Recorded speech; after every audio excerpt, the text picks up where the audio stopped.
Hello everyone, আসসালামু আলাইকুম। সবাইকে আরও একবার স্বাগত জানাচ্ছি আজকের নতুন আরও একটি লেকচারে। আজকে আমি আপনাদের সাথে কথা বলবো নতুন আরও 2-3টি টুলস নিয়ে।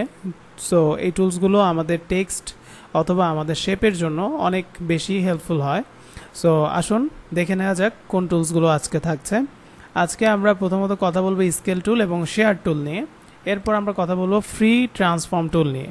এই তিনটা টুল আমাদের অনেক বেশি প্রয়োজন হয়। সো এই বিষয়গুলো নিয়ে আজকে আগে কথা বলবো, ঠিক আছে? তো এখন আসেন যে আমরা আসলে একটা শেপ যদি না নিই তাহলে কোনো কাজই তো করতে পারবো না এই জায়গাটায়, তাই না?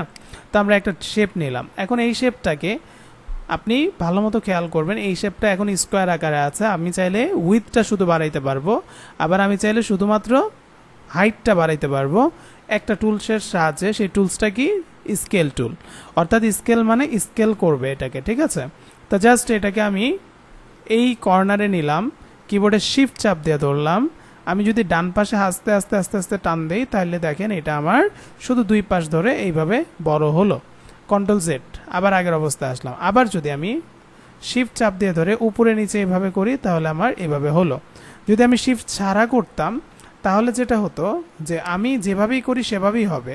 আমার মন মতো আমি এটাকে ফ্রিভাবে, অর্থাৎ চারপাশে কিন্তু ও স্কেলটা যে করছে একদম রেশিওটা ঠিক রেখে করতেছে। অর্থাৎ এইভাবে লম্বা হলে এত বড় হয়ে যাবে শেপ, আবার এমন করলে এরকম হবে, কাছাকাছি করলে এরকম হবে, আবার এরকম রাখলে তো তারপরও এটা পারফেক্ট হবে। এই ওকে। তো এটা হচ্ছে মূলত স্কেল টুল, যেটা দিয়ে আমরা একটা শেপকে বড় ছোট এভাবে একটা কর্নার ধরে আমরা এভাবে চাইলেই করতে পারি। ওকে, ক্লিয়ার? আচ্ছা, তারপর আসেন আমরা যখন আরেকটা টুলস নিয়ে কথা বলবো। এই টুলসটা হচ্ছে কি? শেয়ার টুল। তো শেয়ার টুলটা কিভাবে কাজ করে? প্রথমত আমরা এখানে এই যে অ্যাঙ্কর পয়েন্ট, যেটা একটা কর্নারে মাউসের লেফট বাটন চাপ দিয়ে ধরে যদি ডানের দিকে হালকা আমরা ঘুরাই, দেখুন এটা একটু আপনার কি বলবো যে ত্রিভুজ আকৃতির এটা ঘুরে যাচ্ছে এবং এটা একটু চ্যাপ্টা হয়ে যাচ্ছে। আমরা অনেক সময় এরকম আমাদের হয় না যে আসলে একটা শেপকে আমরা মনে করতে চাচ্ছি যে সমতল ভূমিতে শুয়ে আছে, ওই রকম একটা শেপ নিতে গেলে তখন কিন্তু আমরা অনেক সময় পারি না, ঠিক আছে? আমাদের সমস্যা হতে পারে। তো সেক্ষেত্রে শেয়ার টুলটা আপনার হেল্প করবে। এই দেখুন আমি এটাকে ডাইরেক্ট এইভাবে ঘুরিয়ে ফেললাম। সো যখন আপনি এটাকে এভাবে ঘুরাতে পারছেন, তো দ্যাট মিন্স আপনি এটাকে আরেকটা কপি করে নিলেন, কথার কথা। এখন আপনি আবার কি করলেন? শেয়ার টুলটা নিলেন। নেয়ার পর এই যে কোনো একটা কর্নারের জায়গায় আপনি এটাকে ছোট করেন, বড় করেন, আপনার উপর। এই দেখুন এখন যদি এইটা এটার উপর রাখি, কথার কথা এটা যদি আমার এইভাবেও থাকতো, এইভাবে থাকতো, প্লাস এটার যে কালারটা, জাস্ট এটার উপর ডাবল ক্লিক করবেন কালারে। এখন আপনি এটা ডার্ক করেন অথবা লাইট করেন, অসুবিধা নেই। এই যে দেখুন, অর্থাৎ মনে হচ্ছে না যে এটা আপনার বিছিয়ে রাখা হয়েছে, এটার উপরে এই জিনিসটা এভাবে রাখা হয়েছে। তো অনেক সময় আমাদের বিভিন্ন ধরনের প্রেজেন্টেশন করতে হলেও এই ধরনের কাজ কিন্তু করতে হয়। তো এটার জন্য আমরা এখান থেকে শেয়ার টুলটা আমরা ইউজ করতে পারি। এই দেখুন, প্রথমের দিকে একটু কষ্ট মনে হতে পারে, কিন্তু আপনি যদি বুঝে যান যে জিনিসটা কিভাবে করবেন তাহলে আপনার জন্য কোনো কষ্টই না। ওকে, যে কোনো শেপকে আপনি আপনার মতো করে কিন্তু এরকম একটা প্রেজেন্টেশন করতে পারবেন এই শেয়ার টুলের মাধ্যমে।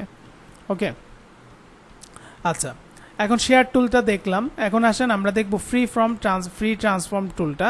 তো সেটার জন্য আমরা আগে একটা লেখা লিখছি, ফাইন। এটা লেখার জন্য আমি এখানে লিখলাম হচ্ছে ওয়েলকাম।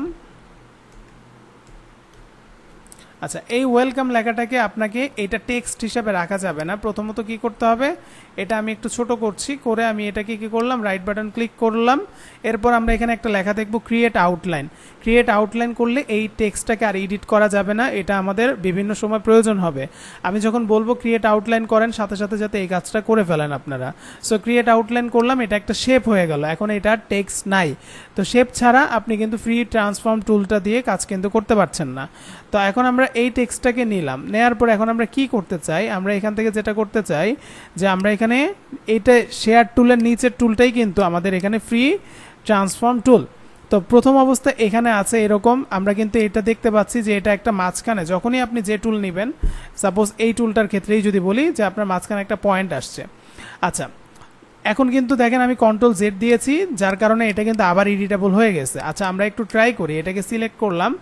এখন এখান থেকে ফ্রি ট্রান্সফর্ম টুলে যাওয়ার সাথে সাথে এরকম আমার সামনে দুইটা অপশন চলে আসছে, এটা একটা এটা একটা। তো আমরা এই অপশনটা সিলেক্ট করে এই কর্নারটায় মাউসের লেফট বাটন চাপ দিয়ে ধরে যদি আমরা এইভাবে টান দিই, দেখুন কোনো কিন্তু কাজ হচ্ছে না, তার মানে রাইট বাটন ক্লিক করে ক্রিয়েট আউটলাইন করার পর যদি কাজটা করতাম, এখন যদি আমি এই কর্নারে চাপ দিয়ে ধরে আমরা এইভাবে টান দিই, দেখুন আমাদের খুবই সুন্দর একটা লুক এখানে দিয়েছে।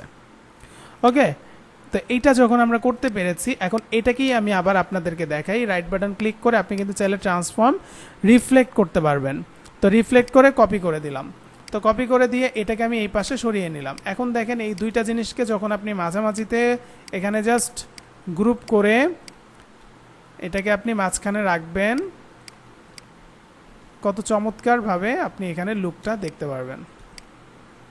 ওকে, তো এই ফ্রি ট্রান্সফর্ম টুল দিয়ে আমরা শুধু এটাই না, আমরা বিভিন্ন ধরনের শেপকেও আমরা বিভিন্নভাবে কিন্তু মডিফাই করতে পারি বা কাজ করতে পারি। সো এটা আমরা নিলাম, এই কর্নারে মনে করেন সাপোজ ক্লিক করে আমরা এই কর্নারটাকে যদি চাই এভাবে আমরা সরাবো, ওকে সেটা করানো যাচ্ছে। আমি আবার একটু শেপটা নিব, এটা সিলেক্ট করলাম, ফ্রি ট্রান্সফর্ম টুল, যে কোনো একটা কর্নার আমরা এখান থেকে শিফট চাপ দিয়ে এভাবেও করতে পারছি, অর্থাৎ আমরা যেটা ডাইরেক্ট সিলেকশন টুল দিয়ে করি ওভাবেও কাজটা করা যায়। ঠিক আছে, আর আপনি যদি এই যে উপরের টুলটা নিয়ে তারপর কাজটা করতেন, তাহলে এখানে একটা ক্লিক করে জাস্ট এই দেখুন আপনি এরকম ফ্লিপ স্টাইলে করতে পারতেন এরকম। তো এই জিনিসটাই আমরা কিন্তু রাইট বাটন ক্লিক করে ট্রান্সফর্ম রিফ্লেক্ট করে দিয়ে কপি করে দিলাম, এটা কিন্তু একটা দরজার মতো হয়ে গেল, তাই না? তো এটাকে আমি গ্রুপ করে নিচ্ছি, সিম্পল কাজ, এখানে আমি এটাকে দিয়ে দিলাম। ওকে, দেখুন। সো আই থিঙ্ক আপনারা বুঝতে পেরেছেন এখানে আজকে তাহলে আমরা স্কেল টুল, শেয়ার টুল এবং আমরা ফ্রি ট্রান্সফর্ম টুলটা আমরা ব্যবহার করা শিখলাম। আশা করছি আপনারা ক্লাসটি শেখার পর অবশ্যই ভালো মতো প্র্যাকটিস করবেন। ইনশাল্লাহ পরবর্তী ক্লাসে অন্য কিছু নিয়ে আবার হাজির হয়ে যাব। সে পর্যন্ত আল্লাহ হাফেজ, আসসালামু আলাইকুম।